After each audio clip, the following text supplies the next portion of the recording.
अस्सलाम वालेकुम, आपका मेजबान मियां सनी और आप देख रहे हैं सनी न्यूज।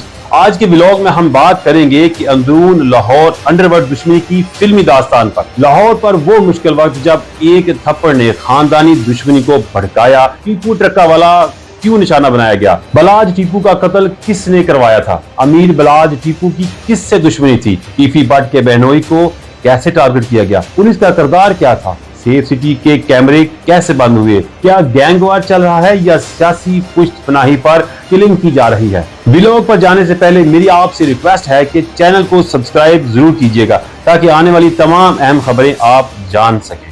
यूं तो लाहौर शहर में खानदानी दुश्मनी की वजह कई गिरोह आमने सामने रहे, ताहम लाहौर की शाह आलम मार्केट के रहायशी बिल्ला ट्रक्का वाला के खानदान और ग्वाल मंडी के गोगी भट्ट और टीफी भट्ट के माबैन दुश्मनी कई दहाइयों पर मुश्तमिल है। बिल्ला ट्रक्का वाला और गोगी भट्ट खानदान की दुश्मनी का आगाज 1993 में एक मामूली तलह कलामी और थप्पड़ मारने के एक वाक़े से हुआ। 1993 में टीपू ट्रक्का वाला का हनीफ उर्फ हनीफा और शफीक उर्फ बाबा के साथ उठना बैठना शुरू हुआ। ये दोनों भाई अपने दौर के टॉप 10 इश्तिहारियों में शामिल थे। एक दिन ये लोग लक्ष्मी चौक में एक दफ्तर में बैठे हुए थे, जहां टीपू ट्रक्का वाले ने किसी बात पर दोनों भाइयों के दोस्त मनाजिर शाह नामी इश्तिहारी को थप्पड़ मार दिया। कहा जाता है कि शफीक उर्फ बाबा ने मौके पर मामला ठंडा किया और टीपू ट्रक्का वाले ने कहा कि वो इस पर माफी मांगे। शफीक और हनीफा किसी दौर में बिल्ला ट्रक्का वाला के मुहाफिज भी रह चुके थे, जिस पर बिल्ला ट्रक्का वाला ने कहा कि टीपू माफी नहीं मांगेगा। बस फिर क्या था, इस बात पर पैदा होने वाले अनाज के बाद शफीक और हनीफ ने बिल्ला ट्रक्का वाले को कत्ल करने की ठान ली थी, जिसके बाद 1994 में अपने मंसूबे पर अमल किया। मनाजिर शाह पर बिल्ला ट्रक्का वाले को कत्ल करने का इल्जाम लगाया, ताहम टीपू ट्रक्का वाले ने इसका जिम्मेदार गोगी और टीफी भट्ट को ठहराया।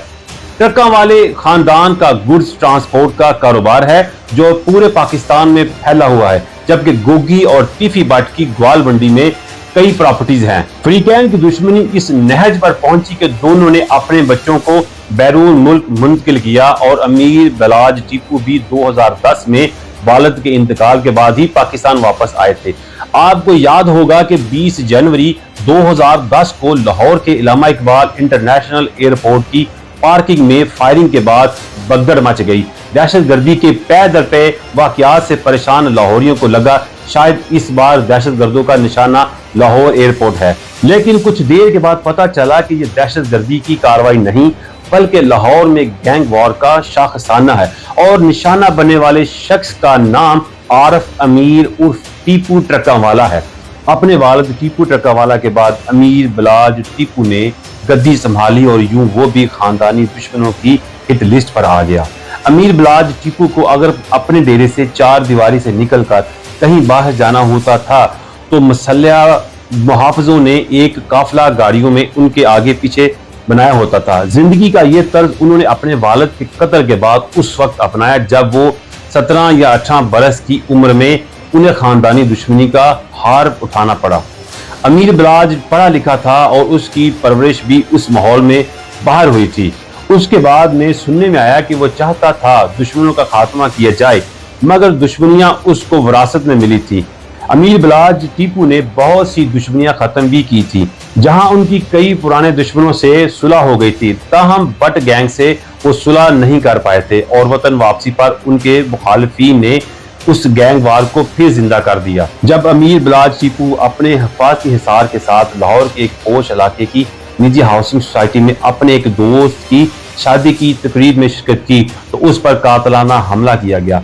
लगभग 4 गोलियां बलाज के जिस्म पर पवस्त हुई। जख्मी हालत में लाहौर के जिना हॉस्पिटल मुंतकिल किया गया, जहां वो जानबर ना हो सका और यूं फिर लाहौर पर गैंग वार के खूनी बादल मंडलाने लगे। बलाज के छोटे भाई अमीर मुसाब ने अपने भाई की कत्ल का इल्जाम टीफी भट्ट और गोगी भट्ट पर आयद किया। बलाज पर हमला करने वाले शूटर के बारे में पुलिस का कहना है कि वो टीफी भट्ट का मुलाजिम था, जिस पर मुसाब ने अपने भाई का बदला लेने का भी ऐलान किया। बलाज के कत्ल की तहकीकात में एक ऐसी बात सामने आई जिसने दोस्ती से ही लोगों का एतबार उठा दिया। बलाज के सबसे करीबी दोस्त एहसन शाह, जिसको बलाज ने हमेशा अपने भाई से बढ़कर साथ रखा, मुखालफीन के हाथों का खिलौना बन गया। अमीर बलाज के कत्ल में एहसन शाह का नाम भी निकला। पुलिस के मुताबिक अमीर बलाज के करीबी दोस्त एहसन शाह ने ही उसकी रेकी करवाई और कत्ल में अहम किरदार अदा किया। कहा जाता है कि एहसन ने 50 लाख रुपए लेकर अपनी पुरानी दोस्ती बेच दी थी और अपने भाई जैसे दोस्त बलाज को मरवा दिया था। लेकिन वो कहते हैं ना, बुरा करोगे तो नतीजा बुरा ही निकलेगा। एहसन को पुलिस ने गिरफ्तार किया। पुलिस हिरासत में उसने अपने मालकान के दम पर पुलिस वालों को ही मारने का प्लान बनाया। सबसे पहला target sub inspector Shakeel Bhatt था, क्योंकि उसने ही एहसन शाह को गिरफ्तार किया था। एहसन शाह मुबैना ऑडियो में अपनी बीवी को कत्ल का प्लान बता रहा था। एहसन शाह मुबैना ऑडियो में अपनी बीवी को कत्ल का प्लान बता रहा था।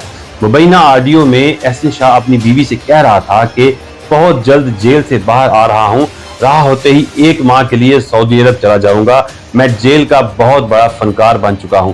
एहलिया ने जवाब दिया, फनकार तो आप पहले से ही बहुत बड़े थे। एहसन शाह ने कहा, शकील भट्ट का काम तमाम करके बॉस को तोहफा दूंगा। मुबैना ऑडियो में एहसन शाह के गैंग का भी इंकशाफ हुआ है, जिसके खिलाफ घेरा तंग कर दिया गया है। एहसन शाह की यह ऑडियो उसकी मौत के बाद सामने आई। जी हाँ, पुलिस एहसन शाह को बराए निशानदेही गिरफ्तारी साथी मुलजमान थाना शादबाग से ले जा रही थी कि मुलजम के भाई अली रजा और उनके नामालूम साथियों ने उन्हें छुड़ाने के लिए पुलिस पार्टी पर अंधाधुंध फायरिंग कर दी, जिसके नतीजे में एहसन शाह जख्मी हो गया। उसे अस्पताल मुंतकिल किया गया था, लेकिन वो अब रास्ते में ही दम तोड़ गया। लेकिन ये सिलसिला यही नहीं रुका, क्योंकि अब इस गैंग वार ने एक और जान ले ली है। पीर के रोज टीपू ट्रक्का वाले का असल दुश्मन तीफी भट्ट सदमा सह गया, जब लाहौर के इलाके एफसी कॉलेज के करीब उसके बहनोई और बहन को फायरिंग का निशाना बनाया गया। पुलिस के मुताबिक तीफी भट्ट का बहनोई तो मौका पर ही मारा गया, जबकि उसकी बहन को भी 2 गोलियां लगी, जो जेरे इलाज है। तीफी ग्रुप ने अब ये उसका इल्जाम बलाज के छोटे भाई और कैसर भट्ट पर लगाया है, लेकिन उन्होंने इसकी तरदीद कर दी है। अब देखना यह है कि पुलिस किस नतीजे पर पहुंचती है। अगर आप फिल्मी अंदाज देखें तो कहने वाले ये कहते हैं कि कत्ल में पुलिस भी ऑन बोर्ड थी और सब प्लान के मुताबिक हुआ, क्योंकि सबसे अहम बात जो अब तक सामने आई है वो ये है कि हमेशा की तरह इस बात पर भी ऐन वारदात के वक्त सीसीटीवी कैमरे बंद कर दिए गए थे।